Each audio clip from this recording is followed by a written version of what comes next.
و اصحابک یا سیدی یا حبیب اللہ۔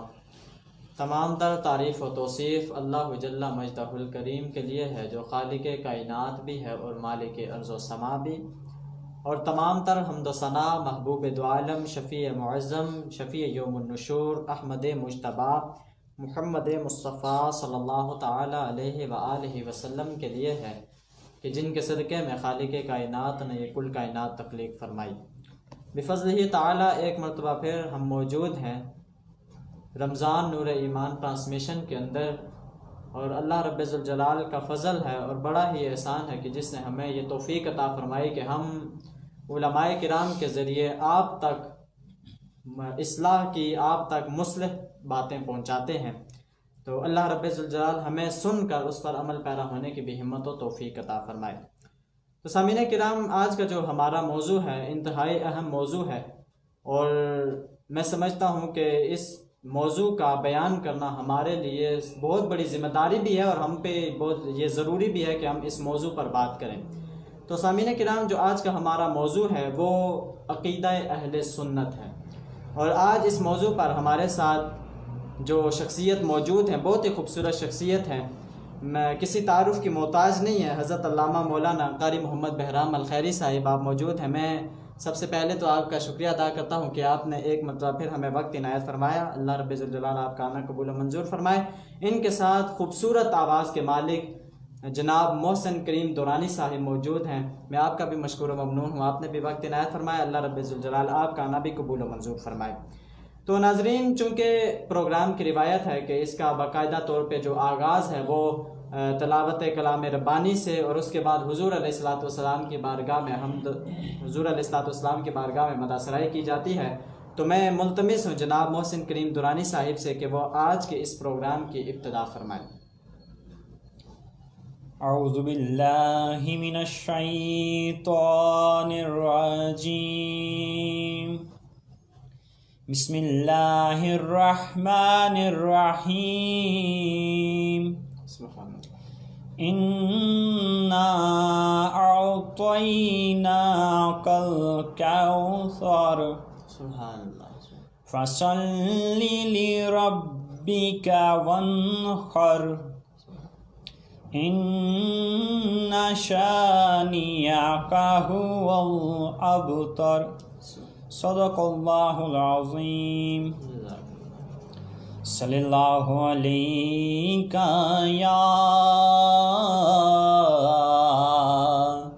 یا رسول اللہ،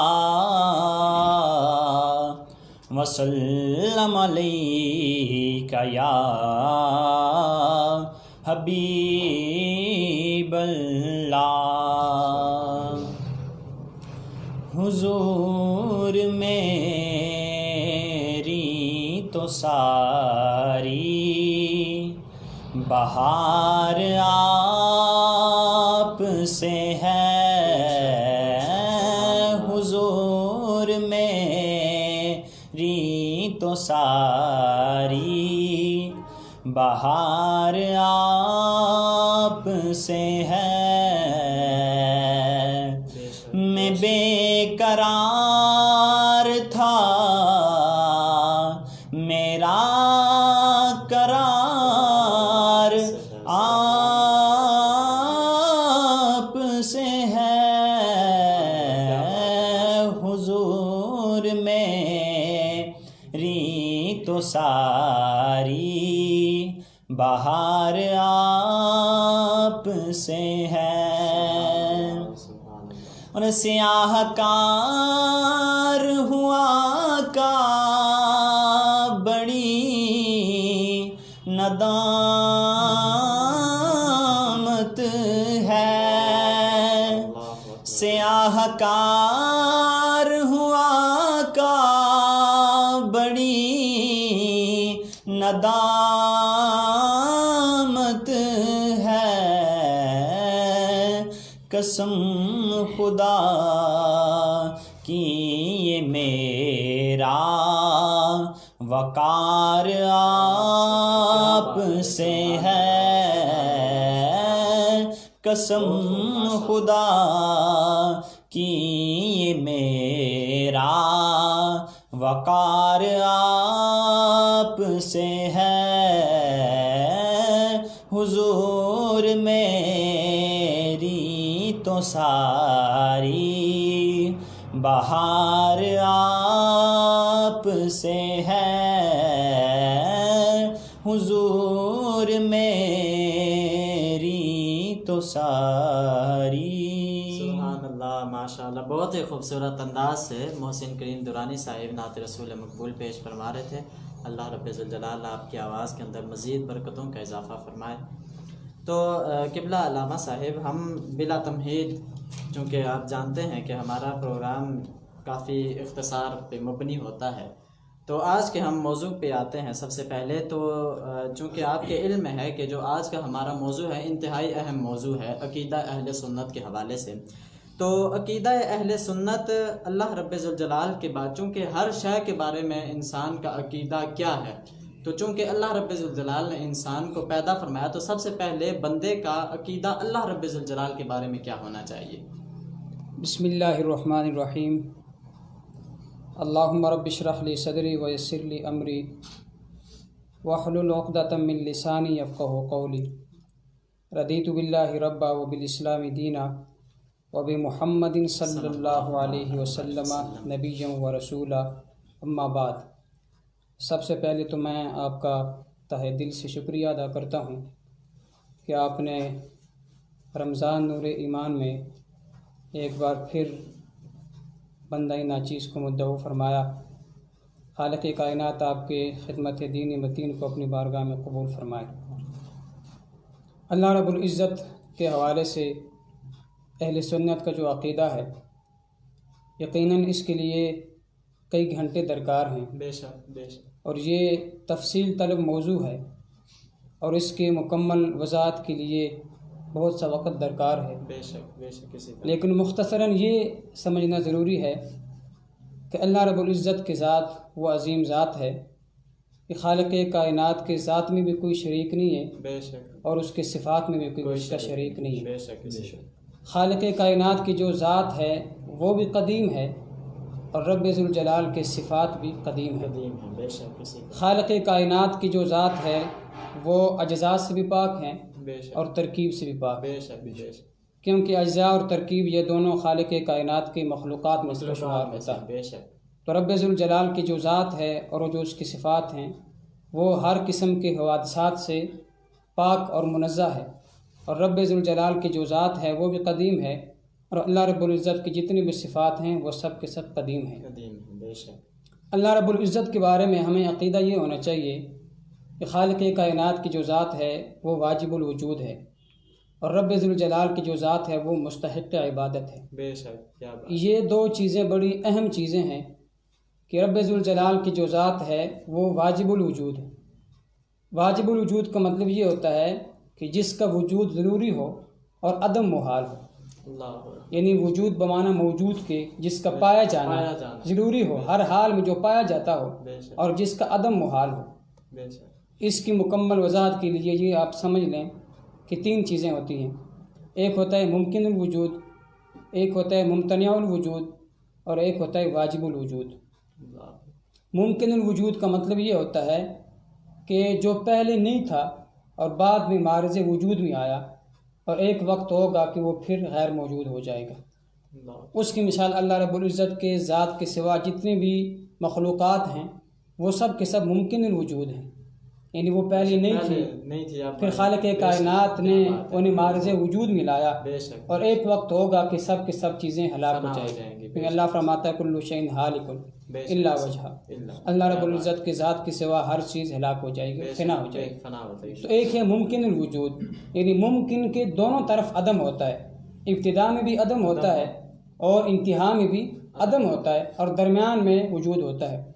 ایک ہے ممتنع الوجود۔ ممتنع الوجود کا مطلب یہ ہے جس کو وجود مل ہی نہیں سکتا، اللہ اکبر، کیا بات، اور اس کی مثال ہے شریک باری تعالیٰ۔ بے شک، شریک باری تعالیٰ ممتنع الوجود ہے، بے شک، یعنی کسی بھی زمانے میں خالق کائنات کا جو شریک ہے اس کو وجود نہیں مل سکتا۔ بے شک، شریک باری تعالیٰ ممتنع الوجود ہے، اور ایک ہے واجب الوجود۔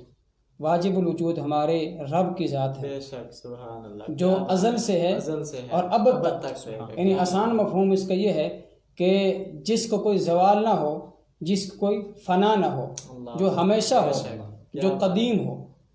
اب یہاں پر یہ جو دو چیزیں ہیں، اس کو اگر ہم ملحوظ خاطر رکھیں گے تو ہم شرک سے بچ سکیں گے۔ خالق کائنات کی جو ذات ہے وہ واجب الوجود ہے اور مستحق عبادت ہے۔ اللہ کے سوا کوئی بھی نبی، ولی، غوث، قطب، ابدال، ان کے اگرچہ بڑے بڑے مرتبے ہیں، بے شک بے شک، لیکن ان میں سے کوئی بھی نہ واجب الوجود ہو سکتا ہے اور ان میں سے کوئی بھی نہ مستحق عبادت ہو سکتا بھی ہے، نہیں ہو سکتا، نہ ہی ذاتی اعتبار سے ہو سکتے ہیں اور نہ ہی مجازی اعتبار سے ہو سکتے ہیں، نہ ہی حقیقتاً اللہ رب العزت کے سوا کوئی اور ذات واجب الوجود ہو سکتی ہے اور نہ ہی مستحق عبادت ہو سکتی ہے، اور نہ ہی اللہ کے عطا سے مجازی اعتبار سے اللہ رب العزت کے سوا کوئی اور ذات نہ واجب الوجود ہو سکتی ہے اور نہ مستحق عبادت ہو سکتی ہے۔ بے شک، کیا بات، یہاں ایک اہم مسئلہ قابل توجہ ہے، وہ یہ ہے کہ بعض لوگ جن کو اس چیز کی سمجھ نہیں ہے، اور یہ جو تعریف میں نے آپ کو بتائی ہے کہ واجب الوجود ہونا اور مستحق عبادت ہونا، یہ عقائد کی بڑی معتبر کتاب ہے شرح عقائد نصفی۔ بے شک، اس میں صاحب شرح عقائد نصفی نے اس تحریر کو نقل کیا ہے کہ اللہ رب العزت کی ذات کی یعنی توحید میں بندہ کب داخل ہوتا ہے، اور توحید کیا ہے کہ اللہ رب العزت کو واجب الوجود مانا جائے اور اللہ رب العزت کو مستحق عبادت مانا جائے، اور شرک یہ ہے کہ اللہ رب العزت کے علاوہ کسی اور ذات کو بھی اللہ رب العزت کے ساتھ واجب الوجود مانا جائے یا کسی اور ذات کو مستحق عبادت مانا جائے۔ اب بعض لوگوں کو چونکہ اس چیز کی سمجھ نہیں ہے اور وہ کہتے ہیں کہ جو صفت بھی اللہ کی ہو اگر غیر اللہ پر اس کا اطلاق کیا جائے گا تو یہ شرک ہو جائے گا، اور اس طرح امت مسلمہ پر وہ شرک کے فتوے لگاتے ہیں۔ مثال کے طور پر وہ کہتے ہیں کہ مددگار ہونا یہ اللہ کی صفت ہے، اگر ہم کسی نبی سے مدد مانگیں گے یا کسی ولی سے مدد مانگیں گے تو وہ کہتے ہیں جی یہ شرک ہو گیا۔ پوچھا جائے کہ شرک کیوں ہے تو کہتے ہیں دیکھو جی مدد کرنا اللہ کی صفت ہے اور اللہ کی صفت کے ساتھ انہوں نے مخلوق کو شامل کیا ہے، ان مددگار ہونا اللہ کی صفت ہے اور یہ مخلوق سے بھی مدد مانگتے ہیں تو لہٰذا یہ شرک ہے۔ تو میں یہ کہتا ہوں کہ مددگار ہونا اللہ کی صفت، اللہ کی شان ہے، لیکن معیار الوہیت نہیں ہے۔ یہ مسئلہ بڑا قابل توجہ ہے۔ معیار الوہیت دو چیزیں ہیں، واجب الوجود ہونا اور مستحق عبادت ہونا۔ جہاں تک مددگار ہونا ہے، مدد کا تعلق ہے، تو یہ اللہ کی شان ہے ایک کہ اللہ مددگار ہے، لیکن یہ معیار الوہیت نہیں ہے۔ بے شک اسی طرح یعنی مددگار ہونا اللہ ہونا نہیں ہے، بے شک اللہ کے ایک شان ہے لیکن مددگار ہونا اللہ ہونا نہیں ہے۔ بے شک اس واسطے کہ اگر مددگار ہونا اللہ ہونا ہے تو پھر بدر میں فرشتے کرنے کیا گئے؟ کیا بات ہے، کیا یعنی وہ مسلمانوں کی مدد کرنے گئے تھے، کرنے گئے، بے شک تو وہ مدد کرنے سے معاذ اللہ تو نہیں بن گئے، بے شک اللہ کی مخلوق کی تھی۔ اور پھر یہ لوگ یہاں کہتے ہیں کہ اگر تم معاذ اللہ نبی علیہ الصلوۃ والسلام سے یا کسی بھی ولی سے مدد مانگو گے تو پھر مدد چونکہ اللہ کی صفت ہے اور پھر جو ہے وہ تم غیر کے پاس چلے گے، اس طرح جو ہے وہ اللہ کو چھوڑ کے تم غیر کے پاس کیوں چلے گے؟ تو میں کہتا ہوں کہ اگر مددگار ہونا یہ اللہ کی صفت ہے تو پھر فرشتوں کو کس نے بھیجا تھا؟ اللہ نے تو بھیجا تھا، فرشتوں کو اللہ نے بھیجا تھا۔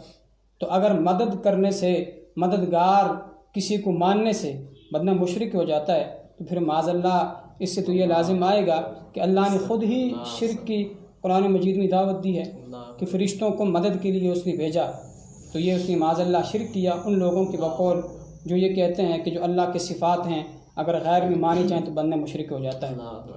اس کے قرآن مجید میں کئی ہمیں مثالیں ملتی ہیں، یعنی جو اللہ تبارک و تعالیٰ کی صفات ہیں خالق کائنات نے وہ بندوں کو بھی عطا کی ہیں۔ چند ایک کی میں آپ کے سامنے مثال بیان کر دیتا ہوں۔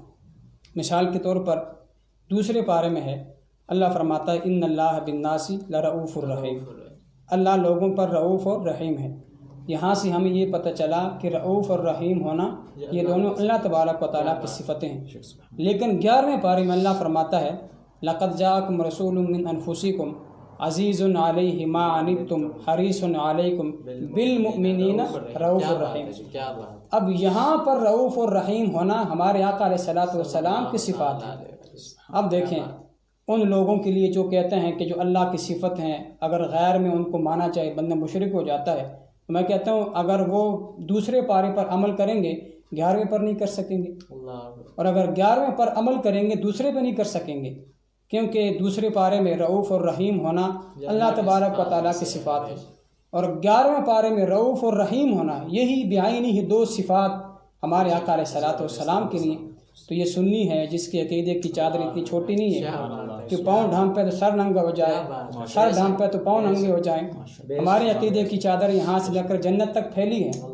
ہم کہتے ہیں اللہ تبارک و تعالیٰ بھی رعوف الرحیم ہے، اللہ کے نبی علیہ الصلوۃ والسلام بھی رعوف الرحیم ہے، لیکن شرک نہیں ہوتا، اس لیے کہ اللہ ذات کے اعتبار سے رعوف الرحیم ہے اور اللہ کے نبی اللہ کی عطا سے رعوف الرحیم۔ ماشاءاللہ ماشاءاللہ، بہت خوبصورت انداز سے آپ نے عقائد اہل سنت کو بیان کیا ہے۔ تو آپ کی انہی باتوں کے جو آخری الفاظ میں سے میں کچھ ایک بات پوچھنا چاہوں گا کہ جیسے آپ نے فرمایا کہ جو اللہ رب ذوالجلال کے صفات ہیں، تو جو کچھ لوگوں پہ بھی وہ صفات کا اطلاق اگر ہو جائے، یا کچھ جیسے کہ مثال آپ نے بڑی خوبصورت مثال دی کہ اللہ رب ذوالجلال نے دوسرے پارے کے اندر اپنی شان کو بیان کرتے ہوئے رعوف الرحیم لفظ استعمال کیا، اسی طرح حضور علیہ الصلوۃ والسلام کی شان کو بیان کرتے ہوئے ایک مرتبہ پھر رب ذوالجلال نے رعوف الرحیم کا استعمال کیا لفظ کا۔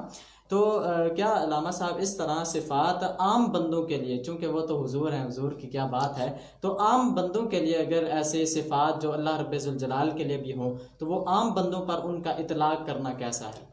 یہاں پر ابتدائی بات یہ سمجھی جائے کہ جو صفت بھی اللہ تبارک و تعالیٰ کے لیے ہے وہ اگر بندوں میں ہم مانیں تو پھر ہمیں یہ فرق کرنا پڑے گا کہ اللہ تبارک و تعالیٰ کی جو صفات ہیں وہ جو بندوں میں ہیں تو اللہ تبارک و تعالیٰ کی وہ حقیقتاً ہے، یعنی وہ صفت اللہ تبارک و تعالیٰ کو کسی نے عطا نہیں کی، وہ صفت اس کی ذاتی ہے، ذاتی تو اور وہ قدیم ہے۔ یہ ایک بہت بڑا فرق ہے، یعنی جس طرح اللہ تبارک و تعالیٰ کی ذات قدیم ہے، جس طرح میں نے ابتدا میں عرض کی، اس کی صفات بھی قدیم ہیں۔ یعنی قدیم کا مطلب یہ ہے کہ جو ازل سے ہے اور ابد تک رہے گا۔ کیا بات! ایک ہے قدیم اور ایک ہوتا ہے حادث، جس طرح منطق کی کتابوں میں پڑھتے ہیں کہ العالم متغیر وکل متغیر حادث فالعالم حادث، کہ جو عالم ہے یہ حادث ہے، یعنی عالم کا اطلاق اللہ تبارک و تعالیٰ کے سوا ہر چیز پہ ہوتا ہے، بے شک ما سوى اللہ پر عالم کا اطلاق ہوتا ہے۔ تو اللہ تبارک و تعالیٰ کی جو ذات ہے وہ حادث نہیں ہے، وہ قدیم ہے۔ تو اللہ تبارک و تعالیٰ کے جو صفات ہیں وہ بھی قدیم ہیں، لیکن وہی صفات جو اللہ تبارک و تعالیٰ کے لیے ہیں اگر وہ بندوں میں بھی ہو تو پھر ہمیں فرق یہ کرنا پڑے گا کہ ایک تو بندے کی وہ صفت ذاتی نہیں ہے بلکہ عطائی ہے، اور دوسرا بندے کی وہ صفت حادث ہے، قدیم نہیں ہے۔ مثال کے طور پر ایک مثال میں آپ کو قرآن مجید سے دیتا ہوں کہ وہ صفت اللہ کی بھی ہے اور ایک عام بندے کی بھی ہے۔ ایک راما گاما جو کوئی عالم نہیں ہے، کوئی محقق محدث نہیں ہے، اس کی وہ صفت ہے۔ مثال کے طور پر اللہ تبارک و تعالیٰ فرماتا ہے انہو هو السمیع البصیر۔ کیا بات ہے! تو یہاں پر تاکید کے ساتھ ان بھی اور هو السمیع البصیر تاکید کے ساتھ ہے کہ اللہ تبارک و تعالیٰ ہی سمیع اور بصیر ہے، لیکن اسی قرآن میں اللہ فرماتا ہے وَجَعَلْنَاهُ سَمِيعًا بَصِيرًا، ہم نے اس انسان کو سمیع اور بصیر بنایا۔ کیا بات ہے! تو اب سمیع اور بصیر بعین ہی صفت مشبہ کے وہ 2 صیغے ہیں جو اللہ تبارک و تعالیٰ کے لیے ہیں، وہی جو ہے وہ بندے کے لیے بھی، لیکن یہاں پر قرآن پر عمل تب ہو سکے گا، اور اس شرک سے جو بعض لوگ ہم پر یہ فتوے لگاتے ہیں اس سے ہم تبھی نکل سکیں گے جب ہم یہاں فرق کریں گے۔ وہ فرق یہ ہے کہ اللہ تبارک و تعالیٰ سمیع ہے، کانوں کا محتاج نہیں ہے، بغیر کانوں کے، کیونکہ کانوں کا محتاج ہونا، کان ہونا یہ بندوں کے لیے ہے کہ ان کے کان ہوں گے، پھر قوت جو ہے وہ سننے کی سماعت ہوگی تب وہ سن سکیں گے۔ خالق کائنات جو ہے وہ جسمانی اعضاء سے پاک ہے، وہ بغیر کانوں کے سننے والا ہے، بغیر آنکھوں کے دیکھنے والا ہے، لیکن جو اللہ کے بندے ہیں وہ محتاج ہیں، سننے کے لیے کانوں کے اور دیکھنے کے لیے آنکھوں کے وہ محتاج ہیں۔ اور پھر اللہ تبارک و تعالیٰ سمیع اور بصیر ہے ذات کے اعتبار سے، اور اللہ کے بندے سمیع اور بصیر ہے اللہ کی عطا سے۔ اگر اللہ چاہے تو وہ سن بھی سکتے ہیں، دیکھ بھی سکتے ہیں، اگر اللہ نہ چاہے تو کوئی بھی ذرہ نہیں ہل سکتا، نہ کوئی سن سکتا ہے اور نہ کوئی دیکھ سکتا ہے۔ بے شک ماشاء اللہ، بہت ہی خوبصورت انداز سے آپ نے عقیدہ اہل سنت کو بیان کیا، اللہ رب ذوالجلال ہمیں اس پر عمل پیرا ہونے کی بھی ہمت و توفیق عطا فرمائے، اور جو فتنے اٹھ رہے ہیں، جو سوالات کرتے ہیں، اللہ تعالیٰ ان کو بھی ہدایت عطا فرمائے کہ وہ، چونکہ یہ بات وہی آ جاتی ہے کہ عدم مطالعہ اسے کیا لیں، دیکھتے پڑھتے وہ لوگ ہیں نہیں، ٹھیک ہے، نہ کتابوں سے ان کا اتنا لگاؤ، نہ دلچسپی ہے۔ اگر وہ قرآن کو بھی دیکھ لیں تو قرآن تو سارا کچھ قرآن کے اندر ہی ہے، آپ نے بھی تو قرآن پاک سے مثالیں لا کے ہمارے سامنے رکھی، تو اگر یہی لوگ اگر قرآن پاک کو بغور پڑھ لیں تو انہیں تو آگے پیچھے جانے کی ضرورت ہے۔ سینکڑوں اس کے مثالیں ہیں قرآن مجید میں کہ وہ صفات اللہ تبارک و تعالیٰ کی بھی اور وہی صفات بندوں کی بھی۔ مثال کے طور پر تزکیہ، پاک کرنا، یہ اللہ تبارک و تعالیٰ کی صفت ہے، لیکن یہی تزکیہ نفس ہمارے آقا علیہ الصلوۃ والسلام کی صفت ہے۔ فرمایا لقد من اللہ علی المؤمنین اذ بعث فیہم رسولا من انفسہم یتلو علیہم آیاتہ ویزکیہم۔ کیا بات ہے۔ اب تزکیہ اللہ تبارک و تعالیٰ کی بھی صفت ہے اور ہمارے آقا علیہ الصلوۃ والسلام کی بھی یہی صفت ہے، لیکن اس میں فرق بڑا ہے۔ اسی طرح ایک لفظ ہے کریم، ہم کریم کس کے لیے بولتے ہیں؟ اللہ کے لیے، اللہ کریم ہے، لیکن قرآن مجید ہمیں کہتے ہیں کہ کریم تو ہمارے آقا علیہ الصلوۃ والسلام کی ذات میں، انہ لقول رسول کریم۔ تو یہاں پر کریم ہمارے آقا علیہ الصلوۃ والسلام کی صفت ہے۔ اس طرح سینکڑوں جو ہے وہ مثالیں ہیں کہ صفات اللہ تبارک و تعالیٰ نے بندوں کو عطا کی ہیں، لیکن ابتدائی فرق وہی ہے کہ اللہ تبارک و تعالیٰ کے جو صفات بندوں کے لیے ہیں وہ حادث ہیں، اور جو ہے وہ اللہ تبارک و تعالیٰ کی محتاج ہیں۔ تو یہ فرق اگر ہم ابتدائی ذہن میں رکھیں گے تو ہم پھر شرک سے ماشاء اللہ بہت ہی خوبصورت طریقے سے آپ نے عقیدہ اہل سنت بیان کیا۔ میں ایک مرتبہ پھر آپ کا مشکور و ممنون ہوں کہ آپ ہم پہ شفقت فرماتے ہوئے یہاں پہ تشریف لائے، آپ ہماری حوصلہ افزائی کرنے کے لیے یہاں تشریف لاتے ہیں۔ اللہ رب ذوالجلال آپ کے علم کے اندر بھی، عمل کے اندر بھی مزید برکتوں کا اضافہ فرمائے۔ جناب محسن کریم درانی صاحب، میں آپ کا بھی مشکور و ممنون ہوں، آپ بھی تشریف لائے، اللہ رب ذوالجلال آپ کا بھی آنا قبول و منظور فرمائے۔ تو سامعین کرام، آج کا موضوع اپنے اختتام کی طرف چل رہا ہے، بڑھ رہا ہے، تو انشاءاللہ تعالی کل نئے مہمان کے ساتھ، نئے موضوع کے ساتھ ایک مرتبہ پھر ملاقات ہوگی۔ تب تک کے لیے اجازت دیجیے، اللہ حافظ۔